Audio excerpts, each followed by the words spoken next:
जो अगले दो वक्ता हैं उनको बुलाते हैं। अनुराग भदौरिया जी और हर्षवर्धन त्रिपाठी जी अपनी अपनी जगह पर आ जाइए। बहुत बहुत स्वागत है आप दोनों का। मैं आपके पास आना चाहती हूँ जस्टिस सुनील गौर साहब, कुछ खास बात है जो आप कहेंगे इनको कि इनको ध्यान रखना चाहिए जब बोल रहे हैं? मेरा सिर्फ ये कहना है कि इनको पॉलिटिक्स में नहीं पढ़ना चाहिए और मुद्दे पे रहना चाहिए। बहुत अच्छा, बहुत अच्छा। मतलब सदी का सबसे मुश्किल काम इन्होंने दोनों के कंधे पर रख दिया है। अब हम लोग तय करेंगे कि कितना ये आपकी बात मान रहे हैं, कितना नहीं मान रहे हैं। सज्जन जी? नहीं, बिल्कुल दोनों धुरंधर हैं, तो ये अपेक्षा रहेगी कि थोड़ा विषय पे केंद्रित रहें। बिल्कुल कुछ हिस्टोरिकल और कंटेम्प्रेरी दोनों को जोड़े। हाँ। जी, तभी तो सार्थक होगी बहस। शुरू करें हर्षी, आपका इस विषय पर बोलने का 2 मिनट का समय शुरू होता है। आप अजय जी, सबसे पहले तो वंदे मातरम। और मुझे समझ में नहीं आता कि ये सवाल ही क्यों खड़ा होता है कि वंदे मातरम पर राजनीति क्यों हो रही है। क्योंकि स्वतंत्रता आंदोलन में अंग्रेजों को सबसे ज्यादा डर इस बात से लगता था कि वंदे मातरम वहां गाया जा रहा है। अब कुछ तथ्य मैं जरूर इस पर कहना चाहूंगा, और बड़ा अच्छा हुआ कि जज साहिबान ने कह दिया कि राजनीति नहीं करनी। ब्रिटिश प्रशासन को भय क्यों लगता था? क्योंकि उनको लगता था कि भारत का धर्म, संस्कृति, राजनीति वो सब एक साथ एक शब्द से, वंदे मातरम से उनके खिलाफ खड़ा हो जाता है।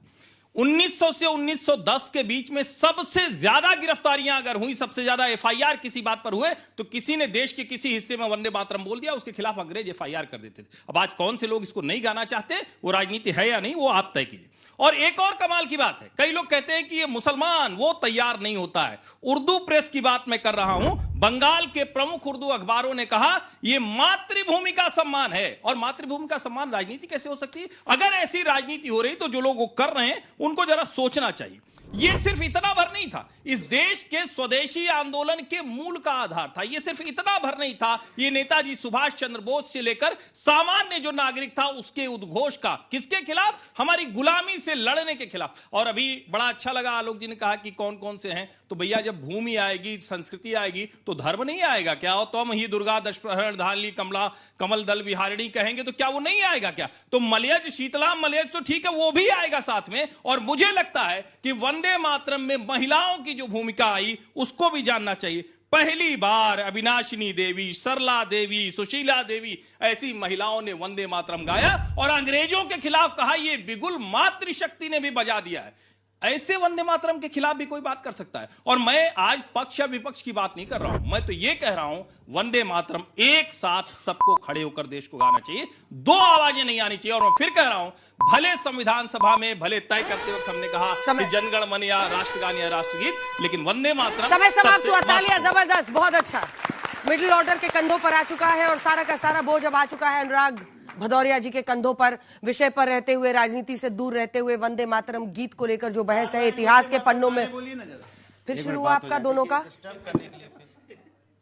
विशेष प्रेम है। नहीं, मुझे बोले थे अच्छा, सोचा हुआ उन्होंने दिमाग में। एक सेकंड, आपका एक सेकंड। आज का मोशन है, आप मोशन याद दिलाते हुए, क्या वंदे मातरम पर वोट बैंक की पॉलिटिक्स हो रही है? इस विषय पर बोलने का आपका 2 मिनट का समय शुरू होता है। आप वंदे मातरम, जय हिंद।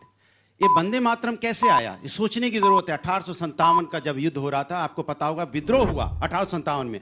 जब वो मंद पड़ने लगा धीरे धीरे 1860 में, 1865 में, तो बंकिम चंद्र ने कैसे देशभक्ति जगे लोगों के अंदर में, क्योंकि अंग्रेजों का इतना प्रकोप छाया हुआ था, लोगों को इतना डराया हुआ था, लोग सहमे हुए थे। कैसे दोबारा से देशभक्ति पैदा की जाए, कैसे दोबारा से आंदोलन खड़ा किया जाए, तो उन्होंने वंदे मातरम 1875 में लिखा। इसलिए लिखा उन्होंने कि अपने मातृभूमि को, उन्होंने मातृभूमि की आपको मातृभूमि के बारे में बताया कि हमारी भारत माता क्या है, प्रकृति हमारे पास, उनके प्रकृति की वर्णना की उन्होंने। यहाँ की जो हमारी संप्रदा है देश के अंदर में, हमारी भारत माता के पास क्या क्या है, फूल है, पेड़ है, पौधे हैं, अन्न है, अनाज है, पर्वत है, पेड़, जिस तरह की हवाएं देती है, ये हमारी भारत माता है, जो जिसके ऊपर अंग्रेजों का कब्जा है। हम इससे, उस कब्जे से इसे छुड़ाना है। इसलिए उन्होंने साइलेंटली लोगों के अंदर में देशभक्ति पैदा की, और ऐसी देशभक्ति पैदा की, धीरे धीरे धीरे धीरे लोगों के मन में वो देशभक्ति पैदा हुई, आंदोलन दोबारा से खड़ा हुआ। आप देखेंगे 1890 के बाद आंदोलन आप अपना एक चरम सीमा पे जाने लगा, और धीरे धीरे आपने देखा भगत सिंह जैसे लोग, राजगुरु जैसे लोग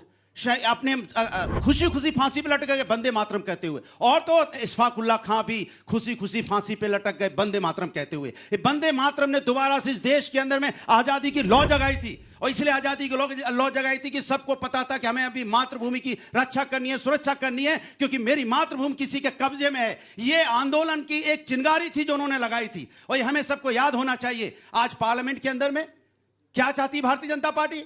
हमें वंदे मातरम बोलने से रोकना चाहती है। राज्यसभा में इन्होंने नोटिफिकेशन डाला कि कोई वंदे मातरम और जय हिंद नहीं बोल सकता। आप बताइए कि हम वंदे मातरम जय हिंद पार्लियामेंट के अंदर नहीं बोलेंगे? बोलना चाहिए कि नहीं बोलना चाहिए? हम चाहे पार्लियामेंट के अंदर हो, चाहे पार्लियामेंट के बाहर हो, चाहे देश के किसी कोने में हो, जोर से बोलेंगे वंदे मातरम। कौन रोक लेगा मुझे वंदे मातरम बोलने से? ये मुझे रोकना चाहते हैं पार्लियामेंट के अंदर में? ये इनकी नियत हो गई है। मैं चाहता हूं कि वंदे मातरम की गूंज दूर दूर तक जानी चाहिए और ऐसी ऐसी गूंज जानी चाहिए कि हमारे अड़ोस पड़ोस देश में भी वंदे मातरम सुनाई पड़े। जबरदस्त, वाह वाह। माइक लेके बोलिए। विशेष प्रेम इन दोनों का है। अंजना जी, आप फैक्चुअल करेक्शन कर दीजिए। राज्यसभा ने कोई नोटिफिकेशन नहीं निकाली है कि वंदे मातरम नहीं बोलना है। गलत बोल क्या रहे हैं। निकाला ये बता दो। गलत बोल रहे हैं आप। नहीं, क्या निकाला बताओ ना। बुलेटिन में ये कहा एक गया। बुलेटिन में कहा गया कि ये बहुत नारा सारे लगाने शब्दों से कहा बचे। गया?